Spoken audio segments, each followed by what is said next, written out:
In this video, I try to figure out if anything can make your favorite lore disappear.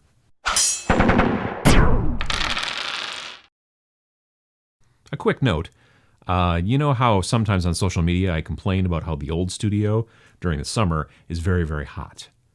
The Nerd Bunker is the opposite during the winter. So right now it is 55 degrees down here Fahrenheit. So just FYI, that's where I'm wearing a hat.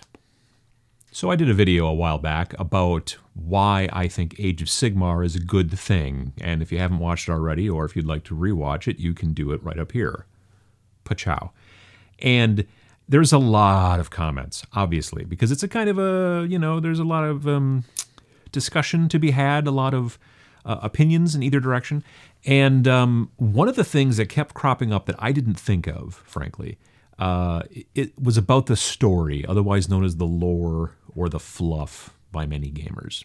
One of the big complaints about the switch from Warhammer Fantasy, which is nearly 30 years old and went through 8 different editions, to Warhammer Age of Sigmar, the complaints were a lot about the lore, the fluff. And a lot of people in the comments, and I was kind of surprised by this, said, well, they didn't have to destroy the lore. They didn't have to do away with the fluff. They didn't have to destroy the fluff. There was a lot of comments about that, people who were angry about that. And they're totally right to be angry about it, except I think that I'm a bit confused as to what exactly it is that they mean, and I'm wondering if we're talking about the same thing. Now, I'll admit, I was never a big reader of fantasy, Warhammer Fantasy fluff, as it were. I never read any of the novels and things like that. I read a bunch of the 40K novels. I read the Ultramarine Omnibus and the Space Wolf Omnibus and a couple other omnibuses, Ravenor Omnibus, which was, and also Eisenhorn. Those are both Inquisition. Those are super good if you're into that kind of stuff.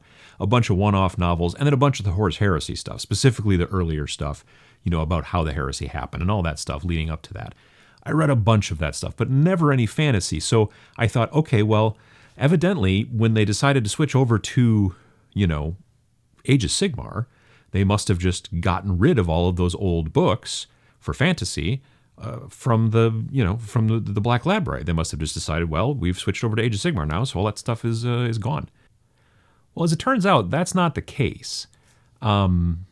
I went and looked at the Black Library website, and though the stuff for fantasy is a little hard to find, if you go to the Age of Sigmar section of the Black Library website, and you scroll down to the bottom, there's a thing that talks about basically old school Warhammer Fantasy. And if you click on that link, there's a ton of stuff. There's still, and I don't know if they got rid of some of it, but there's like 150 some different novels and novellas alone, not to mention other source materials and all kinds of stuff. Now, admittedly, most of this now is in ebook format. So, if you're still looking, you're like, well, I really want to get a bunch of the paperbacks.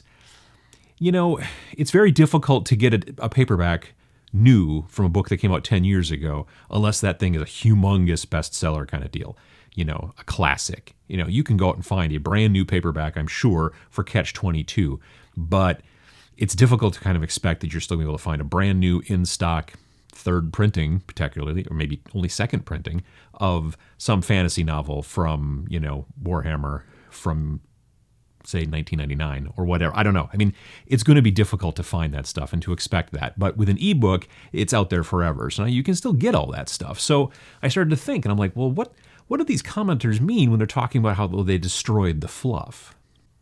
And I have to admit, I guess I don't understand the comment, because from the way I understand it is that basically what happened is that there was the story, there was the 30 years worth of story about what made Warhammer Fantasy, the world, what it was.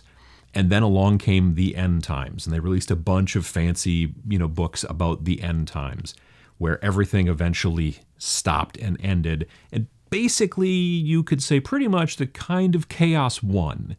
So chaos won, the old world was rent asunder, And now there's all these different little parts of it floating around, and there's all this stuff. And Chaos has been basically running the show for quite some time. And now Sigmar has decided to come back and give them a little bit of what for, hence the name Age of Sigmar. And that's the new portion, the going forward of the story. But the old story still happened. It's all still there. Now, in some situations, in movies, sometimes they do it. In comic books, they do it a lot. There's something called Retcon, which is retroactive continuity. That's what it stands for, Retcon. I looked it up.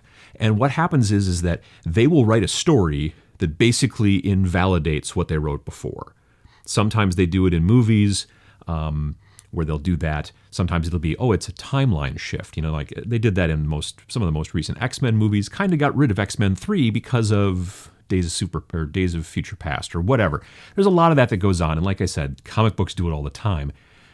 Warhammer Fantasy, Games Workshop didn't do that, from what I can tell. All the stuff that happened back in the old world leading up to the end times, that's the past. That all happened.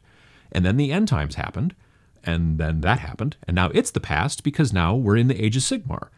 And so to say that the lore was destroyed or that they got rid of the lore or anything like that, it doesn't make sense to me because it's all there. It's the history. They actually, all what they did is moved the story forward. Let's take a look at something like, Warhammer 40,000. Warhammer 40,000 has been sitting on the brink. Humanity's been on the brink for as long as Warhammer 40,000 pretty much has been in stores. So the Emperor's been dead for quite some time. I mean, dead-ish. And he's on this golden throne that's keeping him in stasis and all that stuff. And he's been on that for 10,000 years. And eventually, Games Workshop may decide to move the story along. And there will be something that will happen. And then there will be the new storyline. But that doesn't mean that all the old stuff didn't happen. It's not going to invalidate it. Horus is still going to try to kill the Emperor, go through all that stuff, blah, blah, blah, all that, all the way back to the, I hit my microphone thing, sorry. It's serious business. All the way back to time. That's going to be the thing that's really going to probably happen eventually, I kind of hope, with Warhammer 40K. And honestly, again, that's not going to destroy the lore. That's not going to destroy the fluff. It's just going to move it forward.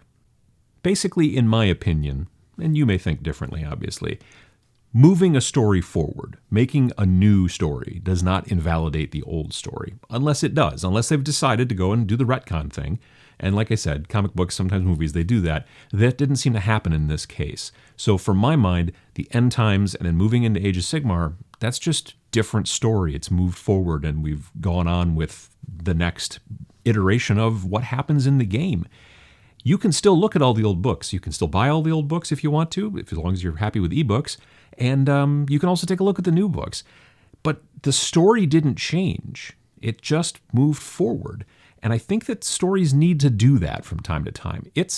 We're in a situation right now where wargaming has been kind of popular for like the last 30 years or longer, not even considering something like, say, historicals, which are based off of real stories, and we don't get to retcon that kind of stuff, generally.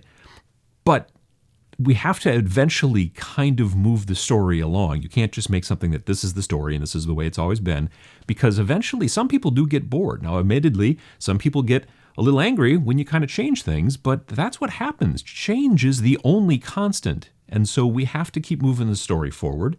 And that's what they did. It doesn't invalidate the old stuff, but it's what's come about. Now, I have a suspicion that some of you may think differently, and that's okay. So if you want to put some comments down below, if you want to read some of those comments about what these people say, and maybe, kind of craft your own opinion from that, that's cool. But I think that for a person who's never been super huge into story, I think that moving the story forward without retconning, without destroying the old story, the old ways, I think it makes sense, and I think it's a necessity that games that have been around a real long time kind of need to do.